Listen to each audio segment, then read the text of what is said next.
Welcome to the Daily Awesome. Austin Men's Development is our home, and this is a podcast about men and what we go through, and we try and do it daily. And man, we produce a lot of content. This is actually from our Wednesday night call, which we're live on at 11:47 p.m. with 16 Men's Development Excellence members. Guys, click the links below. If you're listening on iTunes or Stitcher, give us likes and all that sort of stuff, and YouTube, and leave comments because that helps with our rankings, and I don't pay for it. So, but the most important thing is to click the links below because it will take you to our page where you can get involved with us. Do that. This is not a podcast just so that you can listen to things and get a good perspective. It is for that. Okay, it is for that. But it's so that you can interact. That's what we do. I am a coach. I work with guys. I create communities and groups. And this is it. In fact, for the month of April, the Daily Awesomes are posted on the Sexual Lives podcast and on the Daily Awesome podcast to help promote that channel. Go there and subscribe to the Daily Awesome so you can get that. But it's also there so that, we can build a bigger community of like-minded men. Now, that all being said, I started cutting the intros to the podcast because we produce out so much content, and I have over 20 at the moment. I have over 20 TSL podcasts that are unpublished because there's all this extra promotional crap that I put into it, or productional stuff that I put into it, because I wanted to make them look good. But man, we got to get the content out there. So we're doing this. That being said, depression, people. What do you do when you're depressed? Now, there's a lot to this, and we've been talking about this for about 40 minutes with the group, and it's great, man. We've had exactly what the solution is to this. And the question was, there's about 3 days a month or 3 days come by every once in a while where I just get depressed. I can't get out of it. My mind gets a little bit fucked up. I just get in this mode and I want to get out of it. All right. And what do you guys do, or what's the MO when this happens? Now, one thing about depression is, myself being a recovery guy, that means I've had drug problems in my past and deal with addiction. There's a lot of people that talk about this a lot. And it's a big deal because people that usually come into that sort of like element of addiction or drug addiction or whatever it is, alcohol dependency, those things, their emotions get way out of whack.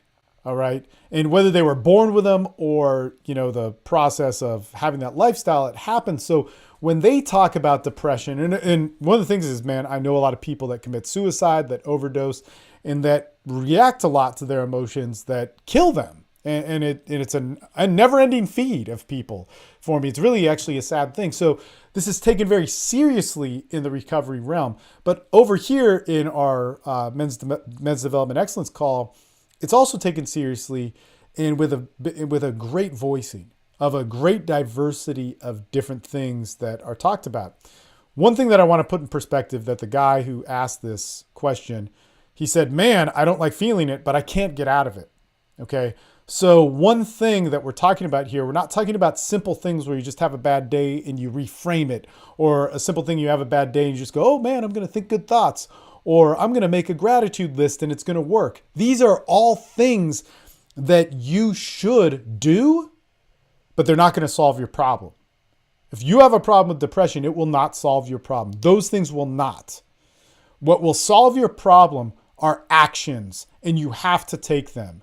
And what will solve your problem sometimes means waiting it out, but waiting it out in the best possible way. So these would be the actions that they'd say in recovery. Now, I know you guys aren't in that. A lot of people have a problem with a lot of recovery stuff, but it's helped some people, and there's stuff in it that has absolutely worked. Might not have been your thing, and it may not even be relevant to you, but then let's look at how we can adapt these things into a modern day lifestyle of a person. Number one thing is pick up the phone. Pick up the phone and call somebody. Tell them what's going on. This is imperative. If you are somebody who has a drug and alcohol problem, you're having a bad day, even if bad things didn't happen to you, even if, everything's good, but you feel depressed and you feel fucked up and you feel alienated and isolated and all these things you want to push away, don't go there. All mental illness is benefited from isolation. All negative thinking comes from isolation. All overwhelming reactive qualities of your emotions come from isolation. They're accentuated in isolation. Isolation tells you crazy things. There's these sayings in recovery. They say like, your head's a crazy place. Don't go in there alone. Or the committee in your head's talking, or all this sort of stuff. Because when you're alone and you're only depending upon yourself because you think I'm not good enough. This isn't really a problem. I can handle this. I don't want to annoy people. Man, I'm just calling people and I'm going to bug them. This isn't that big of a deal. This is too big of a deal. Nobody's going to understand it. I'm not like them. All these different things that you're thinking are things that if you have a serious problem like addiction, they will kill you. They will make you go to jail. They will institutionalize you. They will fuck you in the biggest ways. So you got to pick up the phone. Number one, you pick up the phone. You pick up the phone, you call somebody, and man, one of the things that I tell everybody if I'm working with them in a recovery capacity is that I don't give a shit. You call 5 people a day, every day, that are in your circles of recovery, and you just call them. They're like, why would I do that? That's so stupid. I don't even want to, calling them. So I call them just saying nothing. I'm like, I don't care, man. Call them, talk about whatever, ask them how their day's going. Have them be annoyed by it. Have it be a 30-second call. Because guess what? There will be a day where you fuck yourself and you get in a point where life is not good and you want to isolate, and you're very disciplined to pick up that phone and call somebody. People that stay clean, people that improve their lives in that recovery mode are people that pick up the phone. Hands down, that is it. Number 2 is in recovery, I'd say go to your network of recovery. So a lot of people go to meetings. That's cool. Go there. Open up your mouth. Open up your mouth during the meeting, before the meeting, after the meeting, whatever it is, but let people know what you're doing. Do not be a flower on the wall. Judgment comes from disconnect. So if you connect, you stop judging and other people stop judging you. If you walk into something with a bad feeling, like you're different or depressed and so on, or you're not good enough, it's very easy for you to accentuate that, pour some judgment on top of that by not talking to somebody. But by talking to somebody, it's easy to get, 1, your mind off of it, but 2, to start to change your thought. One of the most important things that happens in what I actually call a spiritual experience. Now, by that, I don't mean like God or Jesus or anything like that. I mean that something changes at the core of me when I express and talk to another human being. I express and talk to another human being, I start thinking different stuff. It's pretty cool when my mind is obsessing about different things and acting compulsively due to that obsession, that I could stop that and calm down and have a different perspective just because I express to somebody. Those are pretty important things to do. I'd also say that get out of yourself, be of service. That'd be the third thing I would say. All right. So get out of yourself, be of service. When it comes to recovery stuff, there's all sorts of stuff you can do. You can answer phone lines. You could give people rides. You could, help out. You could volunteer, whatever. You could go clean up trash on the side of the road, but be of service. Do something for somebody else. Get out of yourself. This is something that's so commonly talked about. And the other cool thing about service is it teaches you the true principles of life. Now, one of the things that we integrated into the TSL dailies of what to do every day is to give. Well, I learned the principles of giving from service. I didn't expect anything in return. I didn't need a pat on the back. I didn't need payment. I just did. I got that all from being of service. All from being of service because when I had bad days and still have bad days and can't get my head straight, man, the best thing I can do is pick up the phone, see if somebody needs help. The best thing I can do is go see if I can give somebody a ride. The best thing I can do is go and volunteer. The best thing I can do is give, because when I'm giving and when I'm working towards that, I stop thinking about all the different things that fuck with me and so on. All right. Those would be pretty the core things. I mean, also I'd say, man, a little bit of gratitude can do a lot. Make a gratitude list, get in touch with that, see that perspective. All right. But again, that's an accent. That's not going to help you in the same way, like the action of picking up the phone, like the action of getting to your network or system that's helping you in recovery. A lot of times those are meetings. That's nothing like being of service. Okay. But that gratitude can help, man. A little bit of gratitude can do a lot for you. Other things that I might say to do is, God, man, get physical, get in your body. Get those things going on. You do that, you stop worrying about stuff. But discipline yourself to reaching out, picking up the phone, and getting involved with people, getting your social network of like-minded people, and then being of service. Now, how does this translate to a guy that isn't in this weird 12-step cult or rehab recovery thing, and you just don't relate, it didn't sit with you right? Maybe you got a DWI and had to go to meetings, and you're like, man, those people are fucking weird, because they are. Like, I'm one of them, but there's a lot of crazy shit. But man, that's also the beauty of it too. And I love it. That being said, how do you adapt this to your life? You're having a bad day. You know you're stuck in it. You can't get out. You can't reframe it. But just know this, all right? Your feelings are important. They're important things.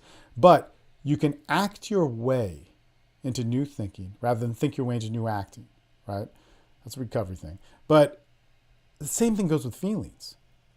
Your actions are what's going to matter. On those days when I feel like shit, which is a lot, what's my bare minimum to stay functional? And that could be, now I have those for work. My bare minimum to stay functional for work. What do I have to do? What is my bare minimum to stay physically healthy? And these are real simple things like eating a certain amount. Maybe I'm having a bad day and I overeat, or maybe I'm having a bad day and I don't eat. What can I do? Maybe I'm having a bad day and I just want to sit around and be depressed. No, what is my bare minimum functioning? I'm going to get up, I'm going to walk. I'm going to get up, I'm going to work out in the yard. I'm going to get up, I'm going to make myself eat a couple times a day. What is my bare minimum for functioning physically? What is my bare minimum for functioning emotionally? I need to talk to somebody. I need to get out and be social. Maybe that's leaving the house. Maybe that's going and buying a coffee and talking to the person at the cafe, but very simple, basic actions of my bare minimum that I could do. Also, reach out to people. What this whole group is about, it's about men coming together and interacting, right? And being honest with each other, being held to our own standard of what we think is great. Man, reach out to that group. No big deal. It's easy, man. You can do it for free on the Austin Men's Development Board. You can go there right now. But if you're on one of the paid groups, it's even better. We know each other.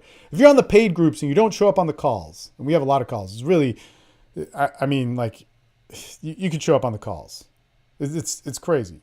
There's so many of them. But reach out. Man, please do that. We love it. Or post on the Facebook group. Reach out. You will get feedback. Unless you're, I don't know, if you come off in a way that is attacking, or you're not going to listen to anybody, or just complaining and not open to anything. Yeah, sure, you're not going to get the best feedback. But that is so important.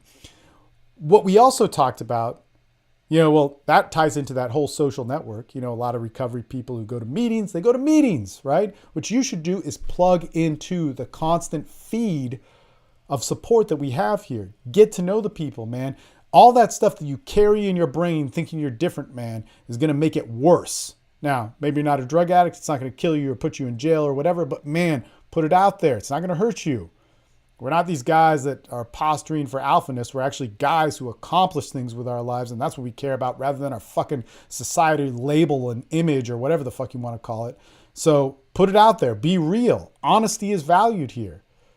If that honesty is fear, that's cool. Also, good thing, your life isn't dependent upon your feelings. Now, what that means is it doesn't mean that you need to negate your feelings, but it means that your feelings of happy, mad, sad, hurt, ashamed, afraid are feelings that will go away. They will pass. Your actions, your life, the important things of your life, your purpose, your family, your friends, your ambition, your career, all these things that are important in your life, man, your feelings are a background symphony to it. But they do not dictate it. Stop making big decisions when you're in that mode. Stop thinking that it affects those things. Those are core things in you. Your purpose is a core. Your relationships are a core. Your ambition is a core. Your career is a core. It can't be affected by a little ding unless you let it. All right? Very, very important. The other thing too is be of service, man. Get into giving. Get in there with it. That doesn't mean you go online and you donate something. That means you go face to face with somebody and you help them out. That means you go and open the door for somebody and mean it. That means that when this happened to me the other day, man, I was hot as fuck. I just got done training jiu-jitsu. I was going to another gym to sit in the sauna. I have the windows down. I'm sweating, man. I'm wet as fuck. And I get stuck at a light and there's a homeless dude right next to me. And he goes, "Hey man, how's it going?" I was like, "Man, how's it going?" A lot of times we think that's a bad thing, right? I just sat there talking to him for the whole night, whatever it was, 2 minutes. And I just said, "Dude, man, I'm sorry. I don't have anything for you. But you just lost all your money, talking to all these other people." It's like, "Dude, don't worry about it, man. I'm just glad that I got to have a conversation with somebody. That was cool." Now, I don't see that as I'm better than that guy and I give pity onto him or anything like that, or I'm donating something. But man, I got to share. I got to give some of that experience, and that is such an important thing. Gets you out of your head. This morning I woke up, I was like, fuck, Jesus Christ, man. I got these bills, I got this family stuff, I got this stuff going on. Oh my God, da da da. I'm trying to manage it. It's the first of the month, or well, it's the 5th of the month, but you know, it's like dealing with all that new month stuff. And on top of that, I got my kids telling me one thing, my wife telling me another. We're trying to work out our daily schedule. There's a lot of stuff that we want to do, and I'm stressed as fuck. Fuck, man. I'm in my head. My head's running. My head's telling me a whole bunch of stupid shit. So I'm in a mode where I know I'm not my expression. I know I'm impaired. I know I make a lot of bad reactive thoughts in that. So what do? I went to go get in my body. What did I do there? I went and was social. Usually when I go to the gym and train jiu-jitsu, I'm not social. I talk to people. I ask them questions. I asked them questions about different things. I got real. I made a connection. And that helped me get out of it and maintain. Now, guess what? I'm okay with doing the bare minimum today. I'm also okay with not making any big decisions other than ones that I might have had to, which I didn't. I didn't have to make any big decisions today. It's all stuff that could wait. It's all stuff that I could put down because I know this happens. There's only so much I could do to get out of it. If my head's running for depression, anxiety, fear, stress, whatever stuff, man, I gotta chill. I gotta chill. And there's certain things which trigger that. And they happen to me all the time. Whether it's I find out I lost a job or one of my friends passing away. I can't think. Bare minimum, reach out, talk to people, get social. Do the bare minimum of physical, emotional, of being social, of what I got to do for my business. And man, get out of myself, be of service, and give. Don't take yourself so seriously, man. That's the shit which fucks you up. When you start reacting and you believing and buying into the story of your emotions that keep you isolated, that keep you not talking to people, that run all in your head. It's a very dangerous spot for me personally, and for anybody, no matter how good your life is or whatever you were born with. It's less than who you are. All right. Hope that helps. Go to the Austin Men's Development site, sign up on it, sign up on our forum, our free forum, get involved in our membership groups if you want to do more. Interact with us. This is a community. That's what we do this for. If you like this advice, man, I guarantee you the dialogue that happens on these calls is far better than where we get. If you're looking to improve in your life, looking to improve as a man, be held accountable towards it, and to evolve and to just live a great life, man. So this is what we do. There's no bullshit. There's no smoke and mirrors. That's what we do. Sign up for the free group. If you want to do some of the paid groups, we have a lot of different ones. It's an amazing experience. All right. Thank you so much for your support.